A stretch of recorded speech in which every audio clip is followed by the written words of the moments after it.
Yo, what is up, everybody? I am your host, Danny G, and my goodness, we have a massive show for you guys here today. I am joined, as always, by my lovely co-host. He has finally earned it. It is Scotty, too hottie Hollinsworth. What is going on, buddy? I'm happy that I have earned that name finally. But as much as I want to gloat about it, tell us, tell our fans about what we have going on today. Yes, this is a massive show. I've been excited for this for about a week now, and the day has finally come. It is our first major interview. Former WWE superstar, Mr. James Ellsworth. Welcome to the show, buddy. Thank you so much for joining. You're welcome. I'm happy to be here, man. Let's have some fun. Let's talk about some stuff, and let's have a good time. Love it, man. Yeah, you know what, James, I'm gonna jump right in. So this is the basic interview question that I ask, all the guys that we interview. When did your love for wrestling start? Your favorite growing up, and that favorite growing up, did you ever get to meet that person when you were on the wrestling scene? So I started following wrestling in the late 80s. I was probably 4 or 5 years old. I remember seeing the Ultimate Warrior and on one channel, Ricky Morton on the other, and they look so different, but I loved them both. Like the Ultimate Warrior looked like a comic book character come to life, and then Ricky Morton kind of looked like my cool uncle that I wanted to hang out with, and smoke a cigarette with at 11 years old or something. But so those are two wrestlers I first remember, and then once I got a little older, I started getting into Shawn Michaels. Hold on a second, I'm gonna turn this alarm off. It will be annoying us the whole time. There we go. I set my alarm so I can talk to you guys and not forget. See, I'm very well prepared. Other than I didn't turn the alarm off. Love it. So yeah, Shawn Michaels once, even when he was with the Rockers, I was very young when he started with the Rockers, like 5, 6, 7 years old. I was like, oh man, that guy's cool. He moves around so cool. And then he became the Heartbreak Kid, and I was like, oh my god, this is my guy. I just loved him. And yes, I did get to meet him. It's really weird. I never wanted to meet him as a fan. I know that's weird, right? I was like, man, no, I don't want to meet him unless I make it to WWE. And then I met him. The first time I ever met him at WWE was January of 2017 at the Royal Rumble in San Antonio, Texas.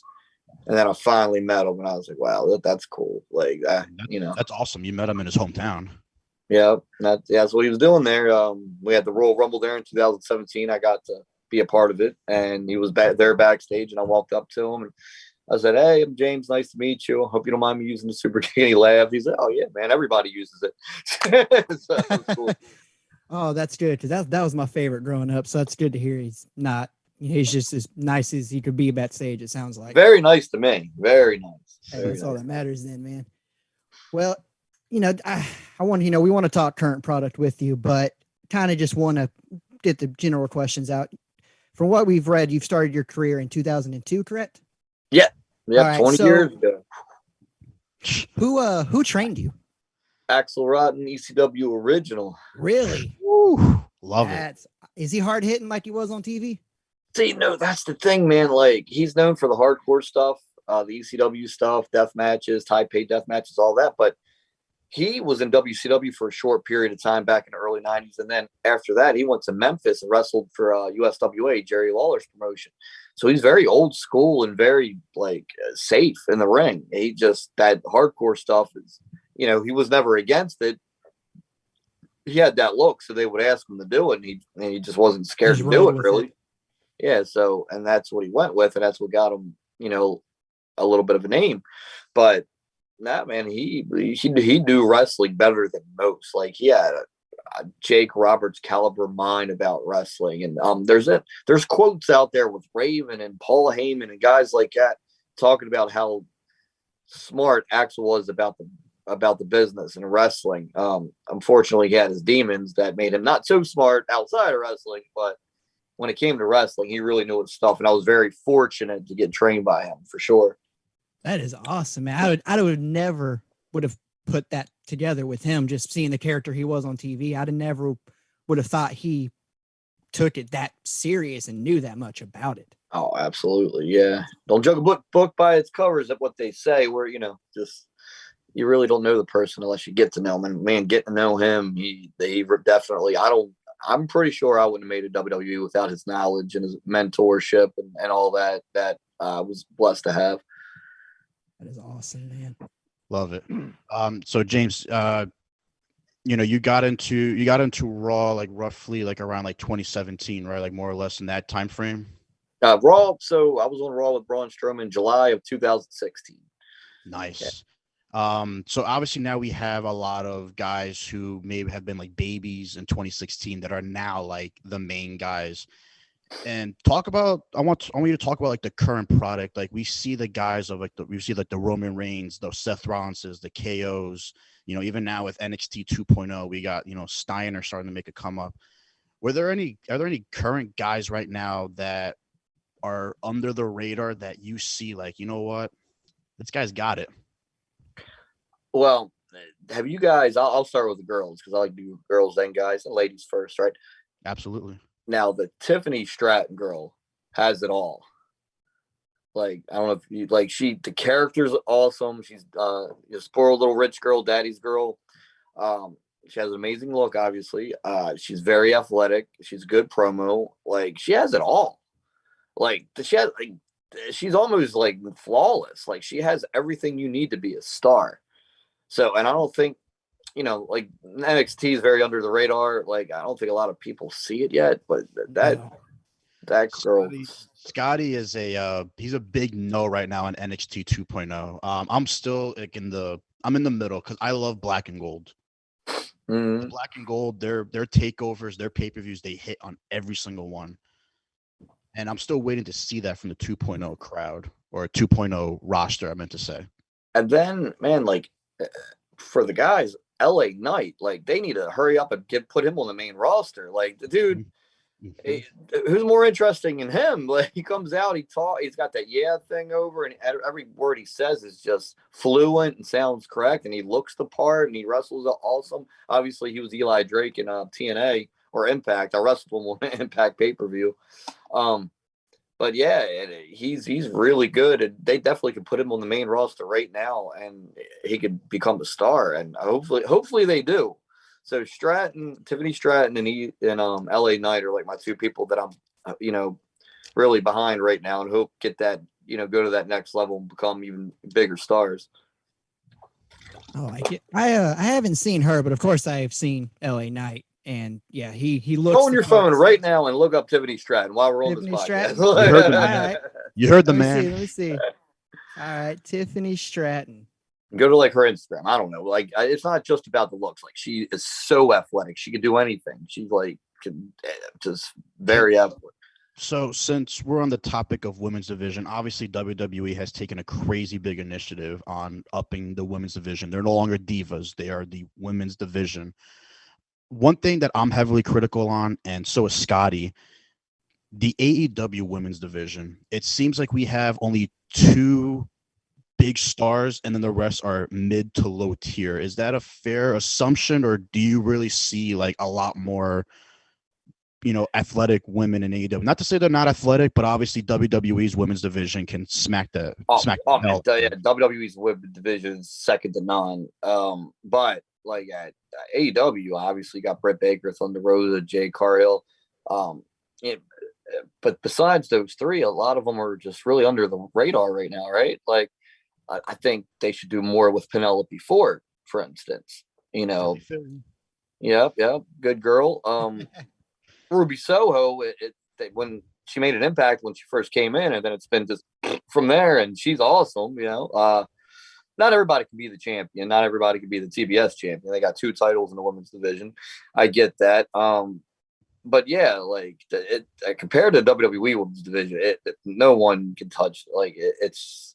But Jade definitely, she's kind of how I feel about Tiffany Stratton, except for Jade's getting a push right now. Like she has everything you need to be a star. It's like Penelope Ford to me, like, and maybe I know her a little bit, but I think could do more with her. I guess they did something with Ty Conte yesterday with Sammy because they're a real life couple, so they're just trying to throw that It on. was, yeah. I don't know how I felt about that watching it. Right. I was like, wow, we got this on TV really fast.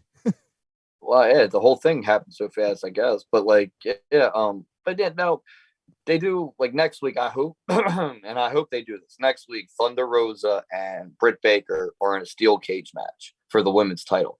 That has to be the main event, right? Like, put that on last, and I think they will. But if they don't, like, that's going to be a little odd to me. Yeah, There's an issue, sure. yeah. Well, are you still wanting for Baker to still retain, or are we finally going to transition into someone else being the champion? Oh no, this is definitely Thunder Rosa's time. Like, it's in her hometown. It's a cage match. If Britt wins this, it's really like, where do you go from there? Like, and Britt's had a hell of a run. I mean, she really came into her character of the DMD thing. She's gotten better in the ring. She deserved that run. But yeah, now it's time to give it to Thunder, the underdog babyface that's been battling, everyone on the roster and get herself back in position to wrestle Britt Baker for the title. So now it's time for Thunder to win the title. When Thunder didn't win it at the pay-per-view, I was like, wait. And then I heard they were going to her hometown in San Antonio, Texas, where she lives. I was like, oh, okay, it's in a couple weeks. I was like, she'll get it there. But if she don't, that's going to be really, really weird. But I think that she definitely will, if I had to guess, for sure. Yeah, I was a little taken back by the loss at Revolution, because I was like, wow, okay, like we debuted a new title. So I was like, we're going to switch hands. And then Baker once again gets the 1, 2, 3. And I was just like, okay, we're continuing with this now. And it's okay. Well, another 2 weeks ain't going to hurt, especially they're doing it. And like you said, Baker's a phenomenal women's champion. She really is. Yeah, so I love it. But I think it's dead in 2 weeks for sure. For sure. What do you think about the way AEW kind of runs their promotion? Now, of course, not trash talking it, but we see the jokes online right now are that they hire just about anybody that wants to come through their doors. Do you think it'll eventually bite them? Well, only time will tell. I do think like when you hire someone, and this is the truth. This is just how it works. When you hire someone, that's taking someone else's spot. Yeah. That means they're off TV. They might have been on TV for weeks, but they're not on TV now because, okay, now you just hired Jeff Hardy. You're going to want to put him on TV every week, just like you put CM Punk on TV every week, just like you put Jericho on TV every week, Moxley, Bryan Danielson, Sting, like all these big stars, big wrestling stars. You want to put them on your television to try to get the viewership. And what that does is that hurts someone that might have been coming up. And now they're just like, whoa. So I think they're going to have to release a lot of people where when their contracts come up, they can't re-sign them because they got all these people they got to put on television. And they only have 3 hours of television a week, 2 hours of Dynamite, 1 hour Rampage. And that's it. That's what they have. So it's not a lot. And they're going to have to make room for these big stars. How about ROH? That's what I was about to say. Do you think that'll help? I don't know. Like, I really don't know, honestly. I don't know what they're going to do with that. Yeah, you bought ROH, but what do you like? You have AEW Dark, right? Like that you do a YouTube channel on. A couple shows a week, 1 or 2 shows a week. I guess that's what you do with it. Maybe ROH takes that place, and you're just using the name ROH. I really don't know what this ROH thing is. I get the history and the celebrated history and all that it has, but okay. What do you do with it? I don't have the ball. Now, what do you want to do with it? But you already have a bigger wrestling company than ROH that you are running. So now, like, okay, let's, if you're like the Yankees and you buy, I'm not saying they're the Yankees. Let's say you're like the Tampa Bay Rays and you buy a minor league baseball team. A AAA minor league baseball team, like an almost major league baseball team, so okay, that's cool. Is it going to be for your guys that are almost ready for the major leagues? Is this going to be for you guys almost ready for TV? I don't know. I really don't understand it, honestly, because they got AEW Dark. Like they have Dark. I'm a Yankees fan, so the fact that you used a Rays analogy on my podcast, you just hurt my feelings. The WWE is the Yankees. That is true. That is true. It's all love, man. It's all love. But my thing for ROH, and James, let me know if you think it's a good idea. And I think you touched on it a little bit. take the on the fringe guys and throw them on ROH, kind of like how WWE did NXT in the beginning. Take the on the fringe guys, let's put them there. Let's keep the guys that are made for TV on Dynamite, on Rampage, and then when the ROH guys are ready to, come up to the main TV roster for AEW, we bring them on in. But don't they already do that with AEW Dark? That's why. And that's the problem. The thing don't understand. I personally don't watch AEW Dark. But so maybe that's it. Maybe the ROH name will help people watch those YouTube streaming services more, those shows more, because it has the ROH name. I don't get that it yet. History. I hope they do what WWE did with ECW. Like at a random, you throw out the pay-per-view. Like, we had ECW One Night Stand in 2004 or 2005. Something like that. Like do like an ROH, just throw out a pay-per-view, like make like the alumni, the current guys, and all this other stuff come back. And just put on a hell of a show, and then you just start making the ROH like a TV show or something. Like the Briscoes, I'm real cool with the Briscoe brothers, known them a long time, and I have no clue or no idea why they haven't got to this FTR Briscoes rivalry yet on Dynamite. I am praying. I guess they will at some point, but it's now like the steam's kind of died down, right? Like a little bit, slightly, yes. It's just I don't know, but we'll see where it goes. Hopefully they do something good with it and something that makes sense and something that makes me go, oh, that's why they bought it. Because right now, I'm just being honest. In my humble opinion, I have no idea why they bought it. I have no idea. I don't get it. I don't get it yet. So that's just me, man. And hopefully I will get it once I see what they do with it. Like I know they were supposed to have a WrestleMania, like ROH is supposed to be WrestleMania weekend doing a show. Nobody even knows what they are now. There's a lot of WrestleMania or shows going on around that time too. Yeah, I went 1 year and did all that, and I was like, never again. This is too much. Yeah, dude, it was a lot, man. We did it too, and that's a lot to go back and forth between. No, I wrestled on shows and did WrestleCon in between and did other signings in between and hosted a party at a bar, and I'm like, tired. I'd rather be on WrestleMania again. It's so much easier. All right, so James, our head of the table. I guess you can call him our tribal chief because he roots for Florida State football. Oh, man. Do high. It's Kyle. And he wants to know, what do you think of Roman Reigns' current title run? Oh, I love it. I love it. Yes. And I have a date when he should lose it. Please, I need to know right now. Please, right now, share.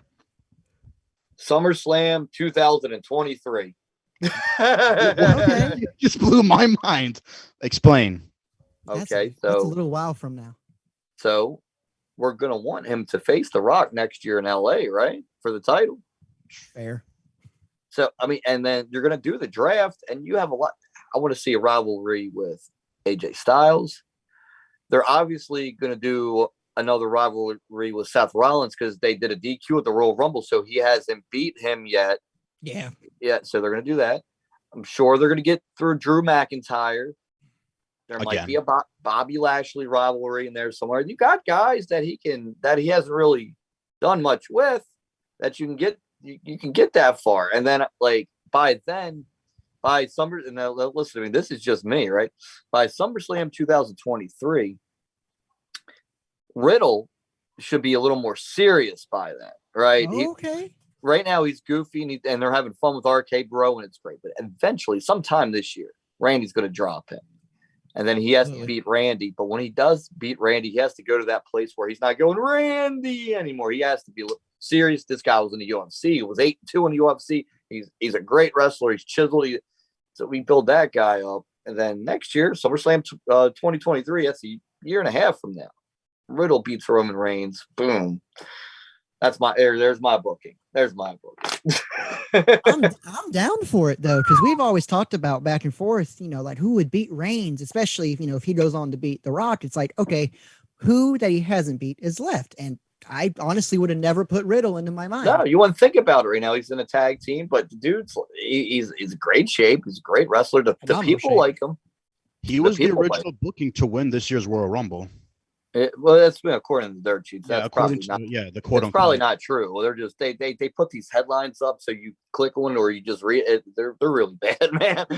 But I don't think that's true. I think they always knew Brock was going to do it because I felt like Brock was going to do it when they were just doing stuff back and forth with him and Reigns around Survivor Series time. I was like, oh, they're going to have Brock and Roman at WrestleMania, so one of them is going to win the Royal Rumble.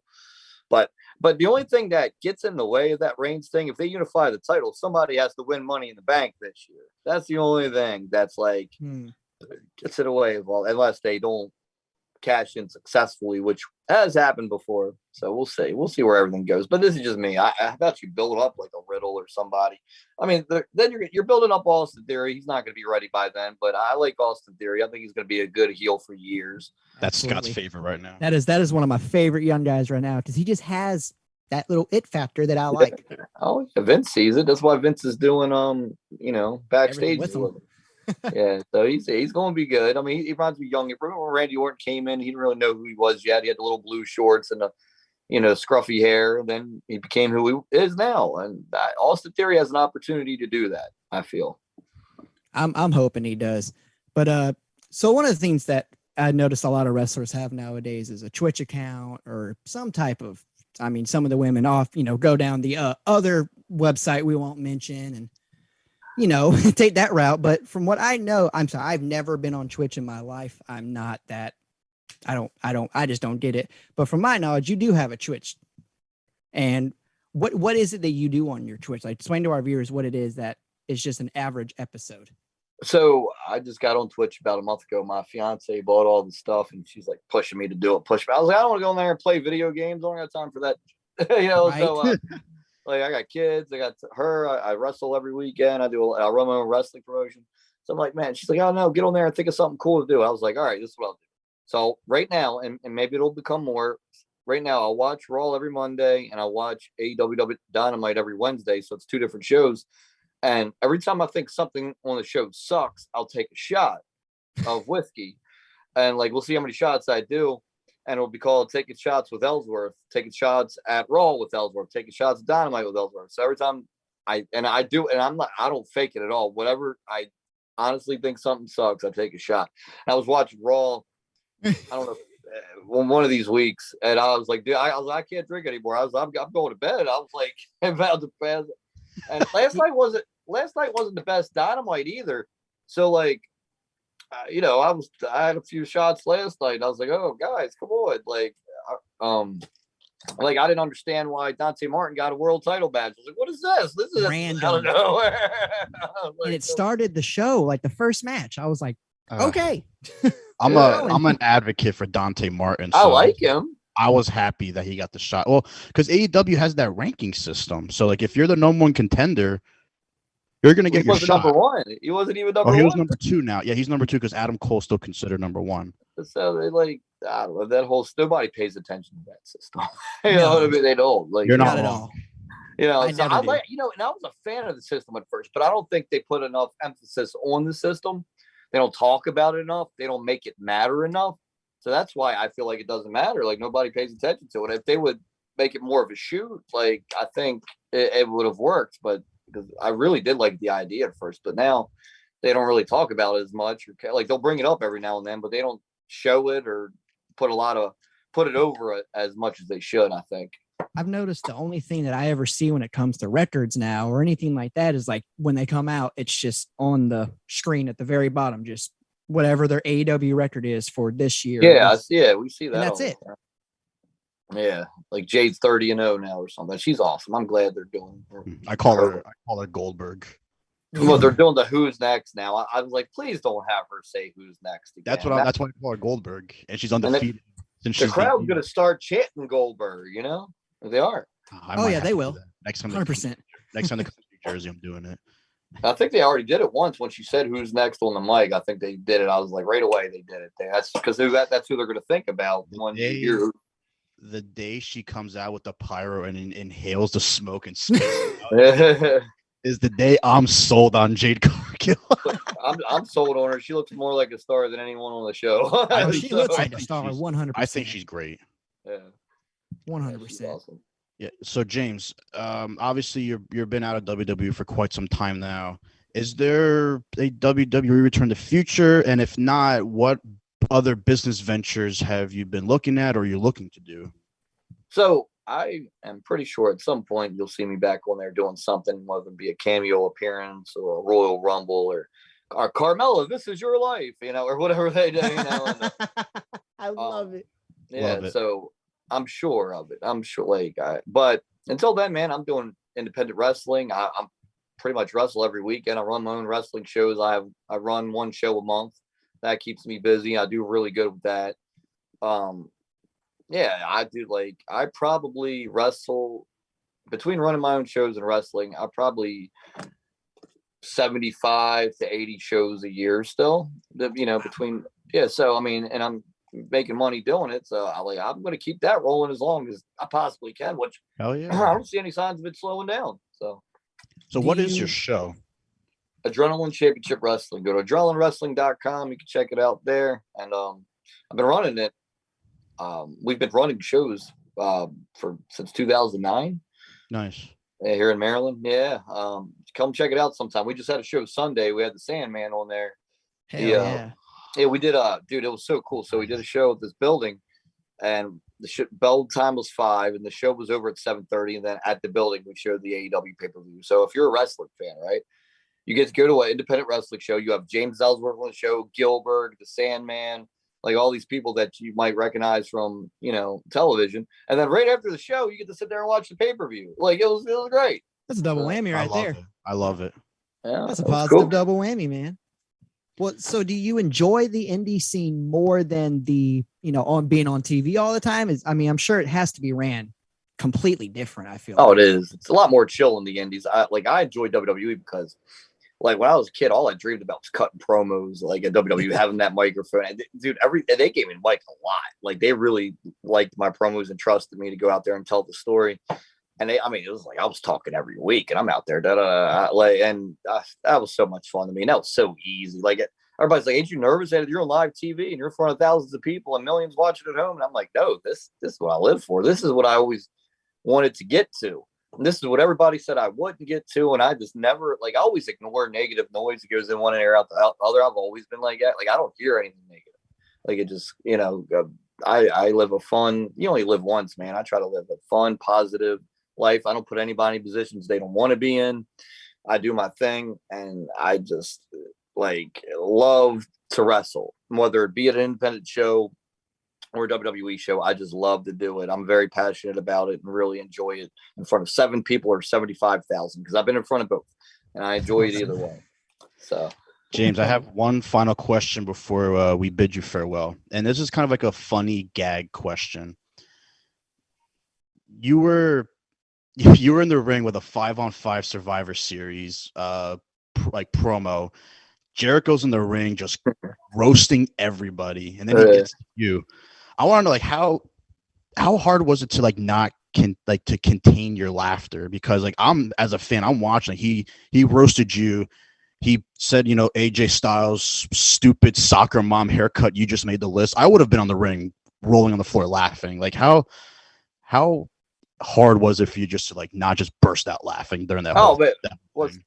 In a situation like that, I just wait until we're done and I'm in the back, and then I start laughing about it. And I laughed about that when I knew he was putting me on a list. I know he was going to say. I would never. When they would give us the script, even though Jericho a lot of times would say what he wants, I would never read what the person's saying to me. Okay. I would because I want a real reaction there. That was part of what I did. So I didn't want to read I didn't want to know what they were going to say. I wanted to have a real feel reaction to it. And that was a secret of mine, actually, that I never told anybody. I think you guys might be the first ones. But love it. I love it. We got one. All right, because I think that's a good way to do it. I really do. It always works for me. But when he said that, I was like, all right, when I get to the back, I'm gonna roll on the floor. And God, he's like, when he said the funniest thing he said was, we have a lost child at ringside. Well, his parents come pick him up right now. I was like, and him and I. So it's funny. When I got to WWE, they put me on SmackDown. He was on Raw, but we talk every day, and he really took a liking to me, and I just always loved him. And then I got to know him, and to this day, we're still good friends. And I wish we were on the same brand together. I think we would have had a lot of fun.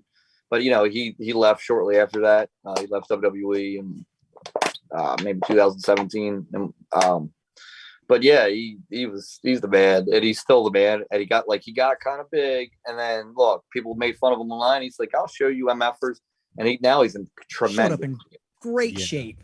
Tremendous shape, and he showed up. He made everybody shut up. That's what he does. You gotta love it. But James, man, thank you so much for taking time out of your day. I know you have a busy schedule, and we truly, truly, truly appreciate you coming on and just talking to us about the business and and all of your business ventures and your past ventures, man. Like, it's truly from the bottom of my heart. Thank you so much. Oh, thank you guys, man. I appreciate you having me. You guys seem like cool guys. We're all wearing our hats backwards, so we're all on the same page. And for sure, man, we're definitely doing a part 2 down the road. Cool, yeah, man. Keep in touch with me, guys. Don't be strangers. So. Absolutely. Yeah, nope. I will definitely be we'll definitely be communicating on Twitter and on your Twitch stream. Definitely going to be tuning in and see if we agree on any terrible spots on each show. I think it's new, right? Like I got probably like 500 some followers now because I'm only doing it twice a week for what I don't watch all 3 hours of Raw. I'd like buy like because it's rough. But by 10:15, I took too many shots, and then I watched the whole thing and down. I'm like, except yesterday, I was like, "Oh, Sammy Guevara at Scorpio Sky." I was like, I didn't watch it. Scorpio Sky wound up winning, which was I thought for sure Sammy was going to retain, and then I saw afterwards that they did the thing with Ty and all. But I think it's a good concept. People are like, "All right, is he going to take a shot here? Did that suck or what?" Like, I think the watch along is fun to see when I'm. But I can't do that every day. I don't want to be alcoholic. So no, not at all, man. Yeah. So guys, take care. God bless. Stay safe. And remember, any man with 2 hands has a fighting chance. That whole spiel. There you go. I love it, James. You have a nice night, bud. You too, bud. Take care, guys. Sweet. Hell yeah. That was phenomenal, man. That was wow. Hell yeah, man. All right. Wow. Woo. That was fun to talk to, man. I never got to really talk to a WWE wrestler, regardless of stature in that company. So that was cool, man. Yeah, no, like that was when he logged in, I was just like, oh! I was like, he's here. I know. All right, Scotty, as always, man, drop them socials, bud. All right, everybody. Thank you guys very much for listening to this wonderful episode that we very much enjoyed here at the Right On Network. So please, for one, go follow Ellsworth on all of his social media, y'all. His Twitter handle is Real Ellsworth. Go follow him on there, Instagram, Facebook, all of that. But of course, please follow us at the Right On Network Facebook page. And then on Twitter and Instagram, you can find us at Right On SQC. That is Right On SQC. Right is spelled with a W in front of it. So please do not forget that part. But other than that, y'all, thank you again for listening to us. Danny, any last words?